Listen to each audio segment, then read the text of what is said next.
Hi friends, welcome back to our channel. 5ാം ക്ലാസ്സിലെ അടിസ്ഥാന പാഠാവലിയിലെ മറ്റൊരു വീഡിയോയിലേക്ക് എല്ലാ കൂട്ടുകാർക്കും സ്വാഗതം. അപ്പോൾ ഇന്ന് നമ്മൾ നോക്കാൻ പോകുന്നത് അടിസ്ഥാന പാഠാവലിയിലെ പ്രധാനപ്പെട്ട കുറച്ച് ക്വസ്റ്റ്യൻസും അവയുടെ ആൻസേഴ്സുമാണ്. ഈ ക്വസ്റ്റ്യൻ പേപ്പറിൽ വന്നിട്ടുള്ള ക്വസ്റ്റ്യൻസ് ആണ് നമ്മൾ നോക്കുന്നത്. അപ്പോൾ എക്സാം എഴുതാനുള്ള സമയം എന്ന് പറയുന്നത് 2 മണിക്കൂറാണ്. അപ്പോൾ ഒന്നാമത്തെ ചോദ്യം വായിക്കാം എഴുതാം എന്ന പ്രവർത്തനമാണ്.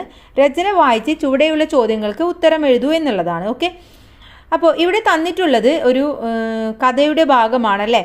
മേഘങ്ങളുടെ കുഴമറിച്ചിലുകളിൽ നിന്നും മഴമേഘങ്ങൾ മന്ദം മന്ദം പ്രത്യക്ഷപ്പെട്ടു തുടങ്ങി. അതെ, മഴക്കായുള്ള പ്രാർത്ഥനയിലായിരുന്നു കാടൊന്നാകെ. ഞാനും അതിലേക്ക് എത്തിപ്പെടുകയായിരുന്നു. ആനന്ദത്തോടെ ഞാൻ വൃക്ഷങ്ങൾ മൂടിയ മേലാപ്പിനടിയിലൂടെ മഴമേഘങ്ങളെ വണങ്ങി. പെടുന്നതിനെ അജ്ഞാതമായ ഏതോ ഗന്ധം. ഓർമ്മകളിൽ ഗന്ധങ്ങൾ നിറഞ്ഞ ഊടുവഴികളിലൂടെ പിന്നോട്ട് സഞ്ചരിക്കാൻ ശ്രമിച്ചു. അതിൻ്റെ കടലിൻ്റെയും മേഘങ്ങളുടെയും ഗന്ധം ഉണ്ടായിരുന്നുവോ? അത് വേനൽ മഴയുടെ സാന്നിധ്യം അറിയിക്കലായിരുന്നു. മഴ ആരംഭിക്കുകയായി. ആകാശം മറച്ചുപിടിച്ച വൃക്ഷശാഖകൾ ഒന്നാകെ ആദ്യത്തെ മഴത്തുള്ളികളെ താഴെ വിടാതെ ഇലക്കുമ്പിളിൽ ശേഖരിച്ചു. ഞാൻ പിന്നെയും മഴക്കായി കാത്തിരുന്നു. എങ്ങനെയോ ഇലകളിൽ നിന്ന് ചോർന്നൊരു മഴത്തുള്ളി മുഖത്ത് പതിച്ചു. ഒരു നിമിഷം പിടഞ്ഞുവോ? അതിൽ സാഗരഗന്ധവും ഇരമ്പലും ഞാൻ അനുഭവിച്ചു. പിന്നെ പൊടുന്നനെ ഇലച്ചാർത്തുകൾ ഉലഞ്ഞു. മഴയിലൂടെ ആകാശം ഭൂമിയെ തൊട്ടു. N.A. നസീറാണ് എഴുതിയിട്ടുള്ളത്. ഇനി ഇതുമായി ബന്ധപ്പെട്ട ചോദ്യങ്ങളാണ് താഴെയുള്ളത്. മേഘങ്ങളുടെ കുഴമറിച്ചിലുകളിൽ നിന്ന് മന്ദം മന്ദം പ്രത്യക്ഷപ്പെട്ടു തുടങ്ങിയത് എന്ത്? മൂടൽ മഞ്ഞ്, മഴമേഘങ്ങൾ, സൂര്യൻ. ഏതായിരുന്നു? മഴമേഘങ്ങളായിരുന്നു. കാടൊന്നാകെ എന്തിനു വേണ്ടിയുള്ള പ്രാർത്ഥനയിലായിരുന്നു? വെളിച്ചത്തിന്, മൃഗങ്ങൾക്ക്, മഴയ്ക്ക്. എന്തിനായിരുന്നു? മഴയ്ക്ക് വേണ്ടിയുള്ള പ്രാർത്ഥനയിലായിരുന്നു. വൃക്ഷശാഖകൾ മഴത്തുള്ളികളെ താഴെ വീഴാതെ ശേഖരിച്ചതെവിടെ?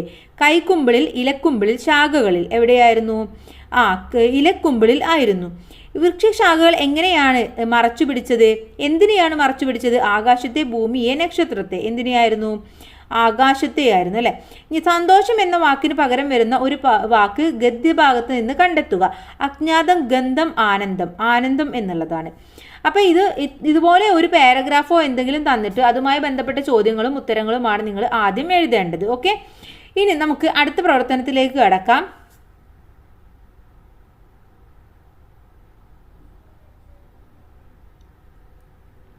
പ്രവർത്തനം 2 ആസ്വാദന കുറിപ്പ് തയ്യാറാക്കാനാണ് പറഞ്ഞിട്ടുള്ളത്. ഓക്കെ, ഇവിടെ നമുക്ക് ചുറ്റും കാണുന്ന പുൽകളും പുഴുക്കളും കിളികളും പൂമരങ്ങളും ഒക്കെ നമ്മുടെ ഗുരുനാഥന്മാരാണ്. പ്രപഞ്ചത്തെക്കുറിച്ച് എഴുതിയ സമ്മാനം എന്ന ഈ കവിതയ്ക്ക് അനുയോജ്യമായ ആസ്വാദന കുറിപ്പാണ് നമ്മൾ തയ്യാറാക്കേണ്ടത്. ഓക്കെ, അപ്പോൾ ഇവിടെ കവിത നമുക്ക് തന്നിട്ടുണ്ട്. P. മധുസൂദനന്റെ കവിതയാണ്. പൂ പോലെയുള്ള നിലാവ് തന്നു, പൂവിൻ മധുരം നിറച്ചു തന്നു, ആകാശം എന്നെ കുടക്കു കീഴിൽ 1000 വർണ്ണോത്സവങ്ങൾ തന്നു, മേടിന്റെ പച്ചപ്പരപ്പു തന്നു, കാടിന്റെ നീലം മേലാപ്പു തന്നു, കാർമുകിലിന്റെ കനവ് തന്നു, വാർ മഴവില്ലിൻ കസവു തന്നു, ആളിപ്പടരുവാൻ അഗ്നി തന്നു, ആഴിയിൽ വെള്ളം നിറച്ചു തന്നു, ആറ്റിൽ തിരയിലക്കങ്ങൾ തന്നു, മഞ്ഞിന്റെ വെള്ളിക്കുളിരു തന്നു, കാറ്റിന്റെ ചൂളം വിളികൾ തന്നു, തേനിറ്റു വീഴും പഴങ്ങൾ തന്നു. അങ്ങനെ തുടങ്ങുന്ന ഒരു കവിതയാണ്. P. മധുസൂദനന്റെ കവിതയാണ് തന്നിട്ടുള്ളത്. അപ്പോൾ ഈ കവിതയ്ക്ക് അനുയോജ്യമായ ആസ്വാദന കുറിപ്പാണ് നമ്മൾ തയ്യാറാക്കേണ്ടത്. ഓക്കെ, അപ്പോൾ നമുക്ക് എന്തൊക്കെ കാര്യങ്ങൾ ഇതിൽ എഴുതാൻ പറ്റും?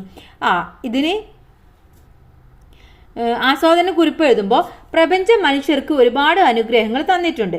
പ്രപഞ്ചം തന്നിട്ടുള്ള വിവിധങ്ങളായ അനുഗ്രഹങ്ങളെ കുറിച്ചാണ് കവി കവിതയിലൂടെ എടുത്തു കാണിക്കുന്നത്. നിലാവ്, പൂക്കൾ, ആകാശം, മേട്, അതുപോലെ തന്നെ കാട്, കാർമുകിൽ, മഴവില്ല്, അഗ്നി, മഞ്ഞ്, കാറ്റ്, പഴങ്ങൾ, സ്വപ്നങ്ങൾ, വെള്ളം എന്നിവയൊക്കെ നമുക്ക് തന്നിട്ടുള്ള അനുഗ്രഹങ്ങളാണ്. തുടങ്ങിയ എണ്ണിയാൽ തീരാത്ത ഒരുപാട് അനുഗ്രഹങ്ങളെ കുറിച്ചാണ് കവി പറയുന്നത്. കവിതയ്ക്ക് സമ്മാനം എന്ന തലക്കെട്ട് നന്നായി ചേരുന്നുണ്ട്. പ്രപഞ്ചം നമുക്ക് തരുന്ന സമ്മാനങ്ങൾ എന്നത് കൊണ്ടായിരിക്കാം കവി ഈ ഒരു പേര് ഇതിന് ഇട്ടിട്ടുണ്ടാവുക. ഓക്കെ, അപ്പോൾ ഇത്രയും കാര്യങ്ങൾ നിങ്ങൾക്ക് ഇവിടെ ഈ ഒരു പ്രപഞ്ചം എന്ന രീതിയിൽ എഴുതാൻ സാധിക്കും. 3ാമത്തെ പ്രവർത്തനം എന്ന് പറയുന്നത് ലഘു കുറിപ്പ് തയ്യാറാക്കാനാണ്. താഴെ പറയുന്ന സൂചകങ്ങൾ വികസിപ്പിച്ച് കേരള കലാമണ്ഡലത്തെക്കുറിച്ച് കുറിപ്പ് തയ്യാറാക്കാനാണ് പറഞ്ഞിട്ടുള്ളത്. അപ്പോൾ കലാമണ്ഡലത്തെക്കുറിച്ച് ഒരുപാട് കാര്യങ്ങൾ നമുക്ക് തന്നിട്ടുണ്ട്. ചെറുതുരുത്തിയാണ്, കൂത്തമ്പലം, വള്ളത്തോള്, ഗുരുകുല സമ്പ്രദായം, ഭാരതീയ നൃത്തകലകൾ, കഥകളി, മോഹിനിയാട്ടം, തുള്ളൽ. ഇത്രയും ഡീറ്റെയിൽസ് നമുക്ക് തന്നിട്ടുണ്ട്. ഇതെല്ലാം ഉപയോഗപ്പെടുത്തിക്കൊണ്ടാണ് നമ്മൾ ഒരു കുറിപ്പ് തയ്യാറാക്കേണ്ടത്. അപ്പോൾ നമുക്ക് ഒരു ഹെഡിങ് കൊടുക്കാം, കലാമണ്ഡലം എന്ന് അല്ലേ. കേരള കലാമണ്ഡലം ഭാരതീയ നൃത്തകലകൾ അഭ്യസിക്കുന്ന ഒരു കലാലയമാണ് കേരള കലാമണ്ഡലം. കേരളത്തിൽ രൂപം കൊണ്ട കലകളാണ് ഇവിടെ അഭ്യസിപ്പിക്കുന്നത്. കേരള കലാമണ്ഡലം തൃശ്ശൂർ ജില്ലയിലെ ചെറുതുരുത്തി എന്ന ഗ്രാമത്തിൽ ഭാരതപ്പുഴയുടെ തീരത്ത് സ്ഥിതി ചെയ്യുന്നു. വിദ്യാർത്ഥികൾക്ക് കഥകളി, മോഹിനിയാട്ടം, കൂടിയാട്ടം, തുള്ളൽ, ആദ്യ ഭരതനാട്യം എന്നീ കലകളിൽ പരിശീലനം നൽകുന്നു. പ്രാചീന ഭാരതത്തിൽ നിലനിന്നിരുന്ന ഗുരുകുല സമ്പ്രദായത്തിലാണ് ഇവിടെ അധ്യയനം ഇല്ല നടത്തുന്നത്. ഇതിനായി പ്രത്യേകം തയ്യാറാക്കിയ കളരികൾ ഉണ്ട്.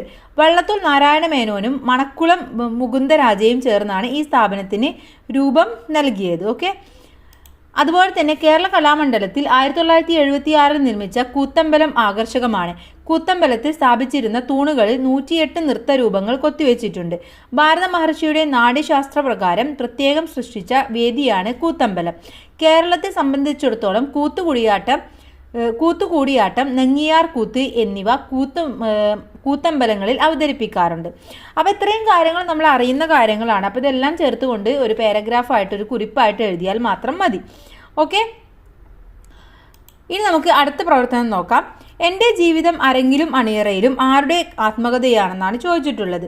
ആരുടെയായിരുന്നു എൻ്റെ ജീവിതം അരങ്ങിലും അണിയറയിലും എന്നുള്ളത് ആരുടെ ആത്മകഥയാണ്, ആരാണ് അത് എഴുതിയിട്ടുള്ളത് എന്നാണ് ചോദ്യം. ആരാണ്? കലാമണ്ഡലം കൃഷ്ണൻ നായരാണ് എഴുതിയിട്ടുള്ളത്. ഓക്കെ, ഇനി നാലാമത്തെ പ്രവർത്തനം നോക്കാം. ഉപന്യാസമാണ്. പുഞ്ചിരിക്കുന്ന പൂക്കൾ, പാട്ടുപാടുന്ന കിളികൾ, സുഗന്ധം പരത്തുന്ന കാറ്റ്, വേലപൂരങ്ങൾ നടത്തുന്ന കാവുകൾ തുടങ്ങി നമ്മുടെ നാടിൻ്റെ അഴകിനെ കുറിച്ച് പി കുഞ്ഞിരാമൻ നായർ എങ്ങുപോയി എന്ന കവിതയിൽ പറയുന്നുണ്ട്.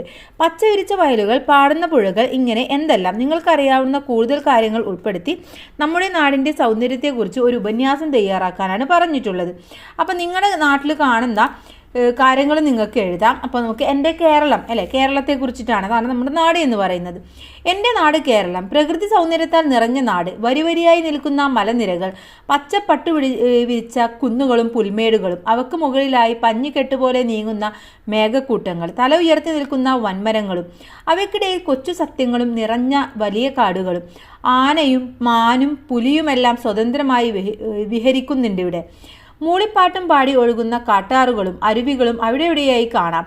പല വർണ്ണക്കുടങ്ങൾ നിവർത്തിയതുപോലെ പൊയ്കകളിൽ നിറഞ്ഞു നിൽക്കുന്ന താമരയും ആമ്പലും. നാനാവർണ്ണങ്ങളിലുള്ള ഉടുപ്പിട്ട കിളികൾ മരക്കൊമ്പിലിരുന്ന് വിവിധ പാട്ടുകൾ പാടുന്നു.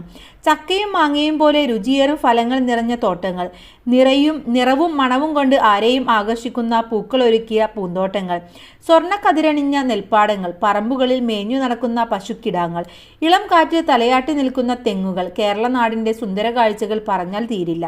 ഓക്കെ, അപ്പോൾ കേരള നാടിനെ കുറിച്ചിട്ട് ഒരുപാട് കാര്യങ്ങളാണ് നമ്മളിവിടെ എഴുതിയിട്ടുള്ളത്. ഇതുപോലെയാണ് ഒരു ഉപന്യാസം നിങ്ങൾ തയ്യാറാക്കേണ്ടത്. വേണമെങ്കിൽ എൻ്റെ നാട് കേരളം അല്ലെങ്കിൽ എൻ്റെ സ്വന്തം നാട് എന്നൊക്കെ പറഞ്ഞ് നിങ്ങൾക്ക് തലക്കെട്ടും നൽകാം. ഇനി വർണ്ണനയാണ്. ഒരു പൂരക്കാഴ്ചയുടെ തുടക്കമാണ് മുകളിൽ കൊടുത്തിരിക്കുന്നത്. അഥവാ കണ്ണിയാർ കളിപ്പാട്ട് എന്നുള്ളത് ഒരു പൂരക്കാഴ്ചയുടെ തുടക്കമാണ്. നിങ്ങളും ഇത്തരം പൂരക്കാഴ്ചകൾ കണ്ടിരിക്കുമല്ലോ. നിങ്ങൾ കണ്ട പൂരക്കാഴ്ചകൾ വർണ്ണിച്ചെഴുതാനാണ് പറഞ്ഞിട്ടുള്ളത്. അപ്പം നിങ്ങൾ ഒരുപാട് പൂരങ്ങൾ കണ്ടിട്ടുണ്ടാവും. അതിലെ ഏതെങ്കിലും ഒരു പൂരത്തിൻ്റെ കാഴ്ചകളെ കുറിച്ചിട്ട് എഴുതിയാൽ മതി.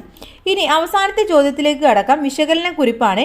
മറ്റുള്ളവർക്കായി സ്വയം കത്തിയെരിയുന്ന സ്നേഹമൂർത്തിയാം സൂര്യനെ പോലെ സ്വന്തം ജീവിതത്തിലെ എല്ലാ സുഖസൗകര്യങ്ങളും നേട്ടങ്ങളും ഉപേക്ഷിച്ചവരെ ത്യാഗികൾ, സാമൂഹിക പരിഷ്കർത്താക്കൾ, മഹാന്മാർ എന്നൊക്കെ പിൽക്കാല ചരിത്രം വിശേഷിപ്പിച്ചു. ശ്രീനാരായണ ഗുരുവിൻ്റെ ജീവിതവും അദ്ദേഹത്തിൻ്റെ ആശയങ്ങളും മുൻനിർത്തി ഒരു വിശകലന കുറിപ്പാണ് തയ്യാറാക്കേണ്ടത്. ഓക്കെ, അപ്പോൾ ശ്രീനാരായണ ഗുരുവിൻ്റെ ജീവിതത്തെക്കുറിച്ചാണ് നമ്മൾ എഴുതേണ്ടത്.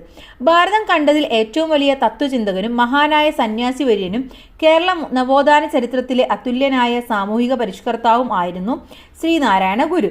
ഒരു ജാതി, ഒരു മതം, ഒരു ദൈവം മനുഷ്യന് എന്നതും അവനവൻ സുഖത്തിന് ആചരിക്കുന്നവനെ സുഖത്തിനായി വരയണം എന്നുള്ളതും ആയിരുന്നു അദ്ദേഹത്തിൻ്റെ ആദർശ ജീവിത ലക്ഷ്യം. കേരളത്തിൽ നിലനിന്നിരുന്ന സവർണ മേൽക്കോയ്മ, തൊട്ടുകൂടായ്മ, തീണ്ടിക്കൂടായ്മ തുടങ്ങിയ തിന്മകൾക്കെതിരെയും അന്ധവിശ്വാസങ്ങൾക്കെതിരെയും പോരാടിയ അദ്ദേഹം കേരളീയ ജനതയെ നവോത്ഥാനത്തിലേക്ക് നയിച്ചു. ജാതി വ്യവസ്ഥയെ ചോദ്യം ചെയ്ത ഏറ്റവും പ്രധാനപ്പെട്ട സാമൂഹിക പരിഷ്കർത്താവായിരുന്നു ശ്രീനാരായണ ഗുരു.